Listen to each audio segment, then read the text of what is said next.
Good morning plus 2 class. बेटा आज हम अपना जो हिस्ट्री का चैप्टर है हमारा कंटिन्यू कर रहे हैं उसको। पेज नंबर 9 है, ईंटें मनके तथा अस्थियां चैप्टर का नाम है।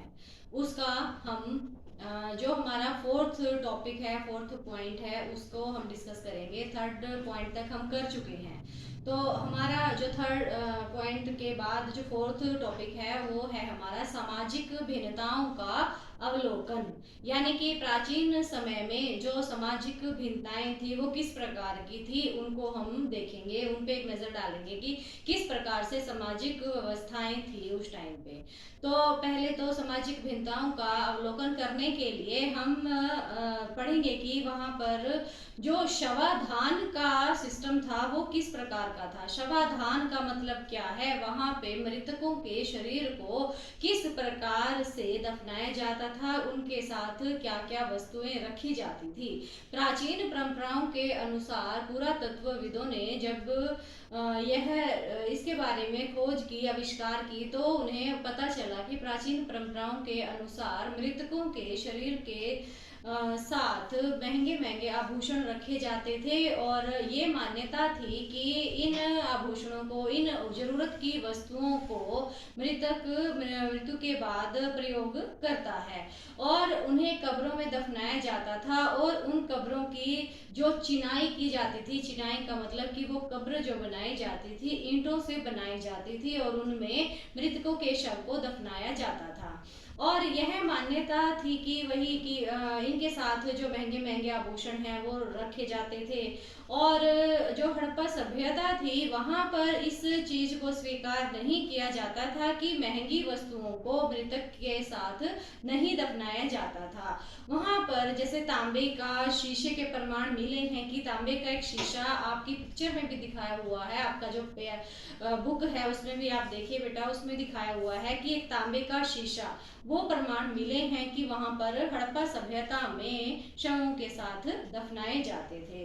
और इसके नेक्स्ट है कि विलासिता की वस्तुओं की खोज। जो पुरातत्वविद थे, अब सामाजिक भिन्नता के बारे में हमें जानकारी प्राप्त करनी है तो उसके लिए उन्होंने विलासिता की वस्तुओं की खोज करनी आरंभ की। विलासिता की वस्तुएं कौन सी होती है? एक दो प्रकार की वस्तुएं होती है, एक तो विलासिता की वस्तुएं, एक रोजमर्रा के उपयोग की वस्तुएं।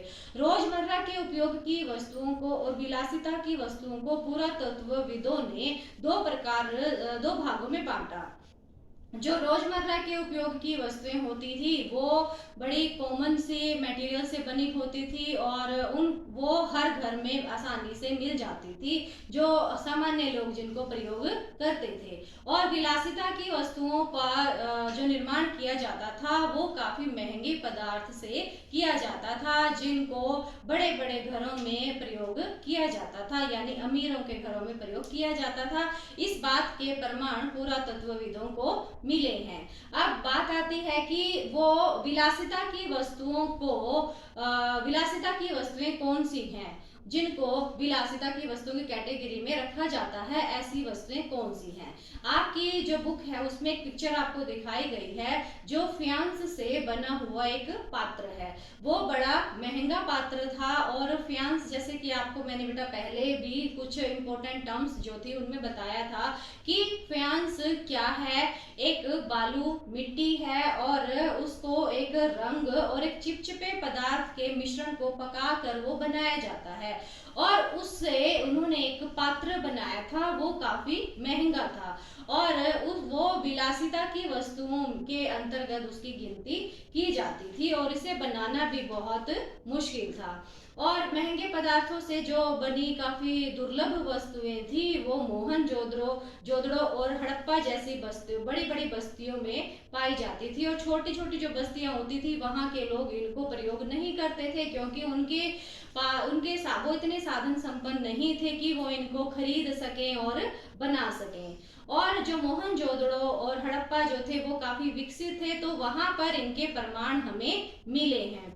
अब जो हमारा इससे नेक्स्ट टॉपिक है वो है शिल्प उत्पादन के विषय में जानकारी। शिल्प उत्पादन का मतलब है कि जो शिल्पकार थे यानी वो किस प्रकार से उत्पादन करते थे। शिल्पकारों के बारे में हम पढ़ेंगे इसमें कि शिल्पकार किस प्रकार की वस्तुओं का प्रयोग करते थे अपने कार्य को करने के लिए।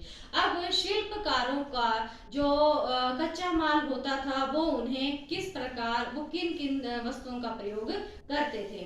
तो जैसे कि शिल्पकार जो थे वो पत्थर, तांबा, कांसा, सोना और धातु जैसी धातुओं का, शंख का, इन सभी का प्रयोग मनके बनाने में करते थे। मनके मतलब कि छोटे छोटे मोतियों को बनाने में वो करते थे इन वस्तुओं का प्रयोग। और कुछ जो मनके थे वो तो एक ही प्रकार की वस्तुओं से ना बनके दो तीन वस्तुओं को मिक्स करके, उनका मिश्रण करके वस्तुओं का प्रयोग किया जाता था और उनसे उन मनकों का निर्माण किया जाता था। और ये कई प्रकार के होते थे, जैसे चक्राकार, बेलनाकार और गोलाकार, इस प्रकार के। और फिर बात आती है कि वहां पर कुछ प्रमाण मिले हैं कि सेल खड़ी के मनके भी बनाए जाते थे। सेल खड़ी बहुत ही मुलायम पत्थर होता है और इसके मोती कैसे, मनके कैसे बनाए जाते थे, ये पूरा तत्वविदों के लिए एक समस्या बनी हुई है, पहेली बनी हुई है। उन्हें नहीं पता कि, क्योंकि इसके कोई प्रमाण उन्हें नहीं मिले हैं। और इन सभी वस्तुओं से जो उस समय के, प्राचीन समय के जो लोग थे वो चूड़ियां, करछियां, पच्चीकारी, इस तरह की वस्तुएं भी बनाते थे।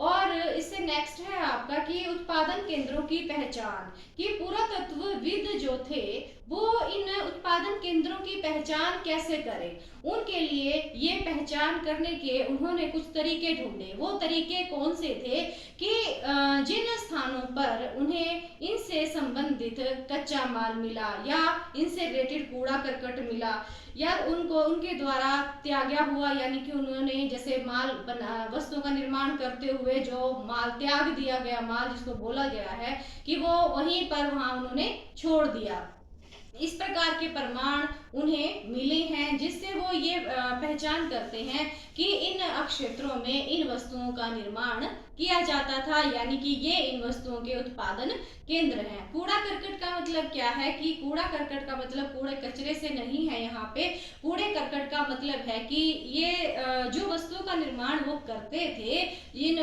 मनकों को या और अन्य वस्तुओं को बनाने के लिए, तो जो कटिंग, टुकड़े, कटे हुए पार्ट रह जाते थे तो वो उनको वहीं पर छोड़ देते थे। इस बात के प्रमाण मिले हैं।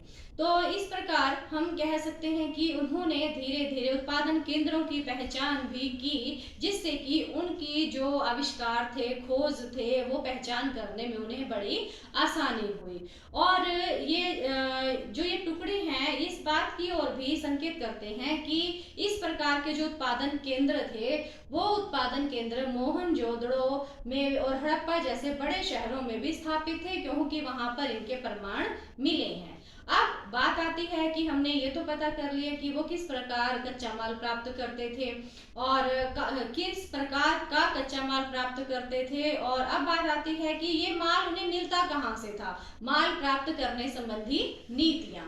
अब माल प्राप्त करने के लिए उस टाइम के लोगों ने दो तरीके अपनाए हुए थे। दो तरीके क्या थे कि एक तो उन्हें जहां कच्चा माल मिलने की संभावना होती थी वो वहां पर बस्तियां स्थापित कर लेते थे और बस्तियां स्थापित करके वो वहां पे जो कच्चा माल उन्हें मिलता था उनसे वस्तुओं का निर्माण वो करते थे। और दूसरा तरीका था कि जहां पर कच्चा माल मिलने की संभावना होती थी वहां पर वो एक अभियान भेजते थे। अभियान का मतलब कि कैंपेन भेजते थे कि वहां से वहां जो अभियान भेजा गया है उस कच्चे माल को वो उस क्षेत्र में लेकर आए जहां पर इन वस्तुओं का निर्माण किया जाता है।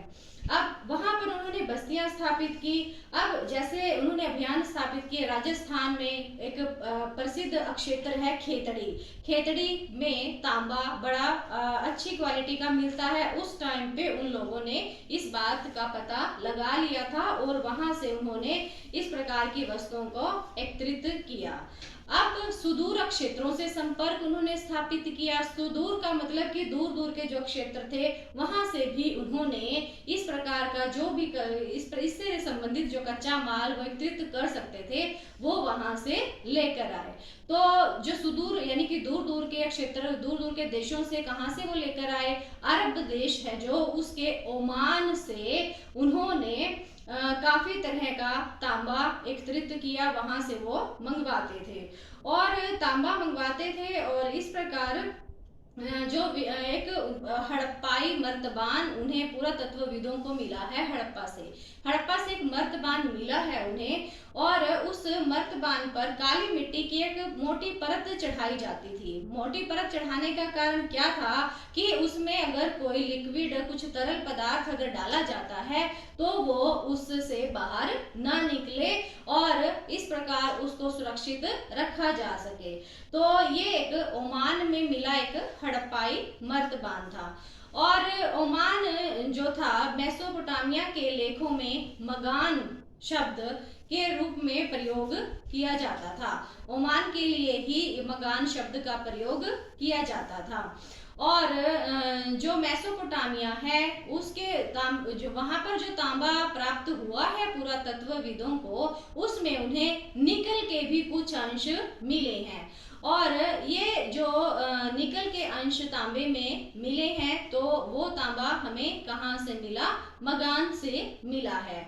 और वहां पर एक जैसे जो उस समय के जो लेख थे, अभिलेख थे, उनसे हमें ये प्रमाण मिले हैं कि जो मेलुहा नाम का एक स्थान था वो नाविकों का देश कहा जाता था। उसको मेलुहा, बेटा ये ध्यान रखना कि मेलुहा को क्या कहा जाता था, नाविकों का देश कहा जाता था मेलुहा को। और इस प्रकार ये इसके अलावा कि जो मोहरें थी उन पर जो उनकी मोहरें बनाई जाती थी उनके ऊपर जहाज और नावों के भी चित्र देखने को मिलते हैं। तो यहाँ तक आपके सिक्स्थ टॉपिक तक, सिक्स्थ पॉइंट तक आपका ये टॉपिक खत्म हो गया है। इसको अच्छे से समझना। Thank you.